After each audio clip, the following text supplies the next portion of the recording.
नमस्कार, मेरा नाम है गौरव और आप देख रहे हैं टीवी 24 नेटवर्क। दिल्ली विधानसभा इलेक्शन और मिल्कीपुर सीट एकमात्र सीट थी उत्तर प्रदेश की जहां पर उपचुनाव होने थे। दोनों के रिजल्ट हम सबके सामने हैं और दोनों पर बीजेपी ने एक तरफा अंदाज में जीत दर्ज की। चाहे फिर वो दिल्ली में 26 साल का सूखा खत्म करना हो या फिर अयोध्या यानी फैजाबाद की सीट का बदला इस मिल्कीपुर चुनाव में लेना हो, बीजेपी ने दोनों में ही मुकाबले को एक तरफा कर दिया। अब इस चुनाव को देखते हैं तो दिल्ली में तो खैर बीजेपी ने 48 सीटें जीती 70 में से, पर फिलहाल हम यहां पर बात करने वाले हैं मिल्कीपुर सीट की। मिल्कीपुर में आखिर क्या कुछ हुआ और ये क्या जो उपचुनाव हुए, क्योंकि इससे पहले जो 9 सीटों पर उपचुनाव हुए थे, यहाँ पर कुनरकी जैसे यहाँ पर 60% लगभग मुस्लिम वोटर था, वहां पर भी बीजेपी ने बाजी मारी थी। उन उपचुनावों में भी वहां पे 9 में से 7 सीटें जो है वो बीजेपी के खाते में आई थी, जो बता रहा है कि क्या बीजेपी वो मजबूत होकर आ रही है जो लोकसभा इलेक्शन के बाद लग रहा था कि क्या जो इंडिया गठबंधन बना है ये थोड़ा सा बीजेपी को कमजोर कर रहा है। लेकिन इसके बाद बीजेपी ने जिस तरह से उपचुनाव में वापसी की है, चाहे मिल्कीपुर हो या उससे पहले वो 7 सीटें जहां पर बीजेपी ने जीत दर्ज की, और जैसा मैंने बताया कुनरकी जैसी सीट जहां पर मुस्लिम वोटर 60% से ऊपर थे, वहां पर भी बीजेपी ने बाजी मारी। खैर, इस मिल्कीपुर चुनाव की बात करें तो चंद्रभानु पासवान बीजेपी की तरफ से थे, और क्योंकि अजीत प्रसाद यानी अवधेश प्रसाद के वो बेटे हैं और ये सीट 2022 में अवधेश प्रसाद ने जीती थी, लेकिन इसके बाद वो लोकसभा सांसद बनते हैं, फैजाबाद सीट जीतते हैं तो ये सीट खाली होती है। अब इस पर जब चुनाव होना था तो सपा ने खड़ा किया अवधेश प्रसाद के ही बेटे अजीत प्रसाद को, क्योंकि उनका मानना था कि जिस तरह से अवधेश ने जो लेगेसी कायम की है, जो जिस तरह से वो पहले मिल्कीपुर सीट जीते 2022 में, उसके बाद फैजाबाद से सांसद भी बन गए वहां पर, तो उनको ही उतारा जाए, तो उनके बेटे को उतारा गया। जहां पर ये मुकाबला एक सीट से ज्यादा मनोवैज्ञानिक था कि भाजपा क्या दोबारा से अयोध्या में वापसी कर पाएगी, क्या वो अयोध्या की हार का बदला ले पाएगी, फैजाबाद सीट का बदला ले पाएगी, क्योंकि राम मंदिर बनने के बाद फैजाबाद सीट हारना, इस पर बहुत बवाल हुआ था। लेकिन बीजेपी ने यहाँ पर जिस तरह से चुनावी रैलियां योगी जी ने की, योगी आदित्यनाथ ने की मुख्यमंत्री, और जिस तरह से सारी चीजें चली, बाजी मार ले गए योगी जी। हालांकि इस पर अखिलेश यादव सपा मुखिया उन्होंने आरोप लगाया है। उन्होंने कहा है कि पीडीए की बढ़ती शक्ति का सामना भाजपा वोट के बल पर नहीं कर सकती है, इसलिए वो चुनावी तंत्र का दुरुपयोग करके जीतने की कोशिश करती है। ऐसी चुनावी धांधली करने के लिए जिस स्तर पर अधिकारियों की हेराफेरी करनी होती है, वो एक विधानसभा में तो भले ही किसी तरह संभव है, लेकिन 403 विधानसभाओं में ये 420 नहीं चलेगी। इस बात को भाजपा वाले भी जानते हैं, इसलिए भाजपाइयों ने मिल्कीपुर का उपचुनाव टाला था। पीडीए मतलब 90% जनता ने खुद अपनी आंखों से ये धांधली देखी है। ये झूठी जीत है जिसका जश्न भाजपाई कभी भी आईने में अपनी आंखों में आंखें डालकर नहीं मना पाएंगे। उनका अपराध बोध और भविष्य में हार का डर उनकी नींद उड़ा देगा। जिन अधिकारियों ने चुनाव भी घपलेबाजी का अपराध किया है, वो आज नहीं तो कल अपने लोकतांत्रिक अपराध की सजा पाएंगे। एक एक करके सबका सच सामने आएगा।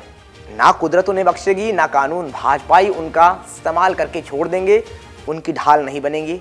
जब उनकी नौकरी और पेंशन जाएगी तो वे अपने बच्चों, परिवार और समाज के बीच अपमान की जिंदगी की सजा अकेले भुगतेंगे। लोकसभा चुनाव में अयोध्या में हुई पीडीए की सच्ची जीत उनके मिल्कीपुर के विधानसभा की झूठी जीत पर कई गुना भारी है और हमेशा रहेगी, ये साफ तौर पर अखिलेश यादव कह रहे हैं। अब हालांकि सीट का रिजल्ट आ चुका है, भाजपा जीत चुकी है मिल्कीपुर सीट। अखिलेश यादव अपना तर्क दे रहे हैं और उत्तर प्रदेश के मुख्यमंत्री योगी आदित्यनाथ ने अपना बयान भी दिया है यहाँ पर। खैर, उसको आपको बाद में बताएंगे, लेकिन उससे पहले जिस एक चीज पर चर्चा करेंगे हम, वो है 2027 का विधानसभा चुनाव। क्योंकि जिस तरह से 7 सीटें वहां पर जीतना, पहले उपचुनाव में 9 में से, उसके बाद ये मिल्कीपुर चुनाव जीतना, क्या ये बता रहा है कि 2027 में भाजपा एक बार फिर से आ रही है? खैर, ये मैं नहीं कह रहा हूं, ये आंकड़े दर्शा रहे हैं।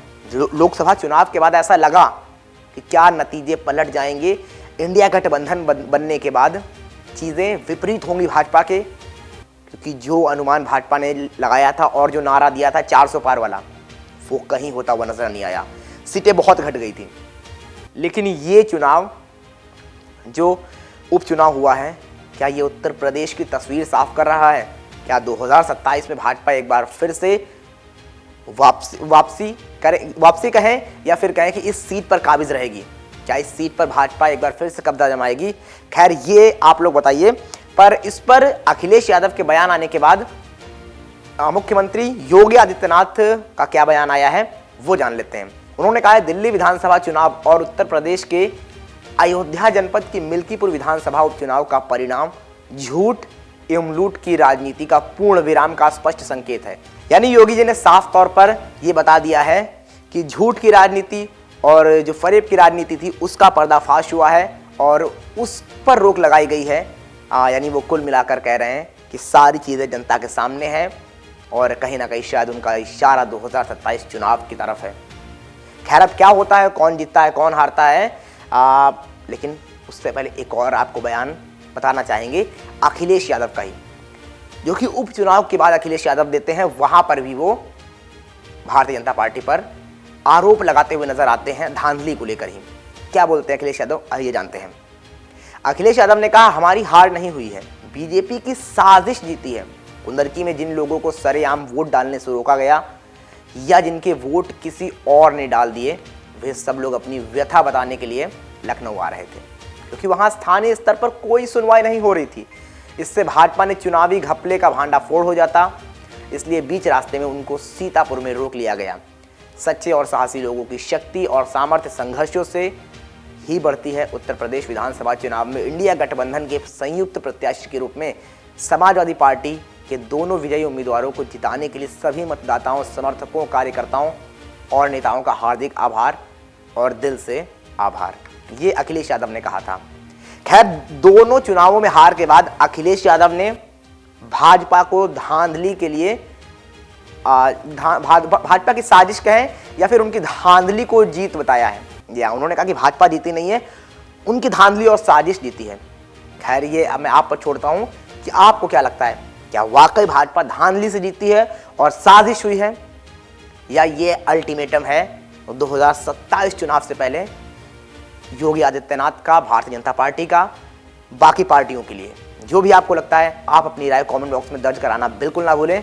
फिलहाल के लिए क्या लगता है आपको और इन चुनावों का अगले आने वाले चुनाव पर क्या फर्क पड़ने वाला है, कमेंट बॉक्स में अपनी राय हमें बताना बिल्कुल ना भूलें।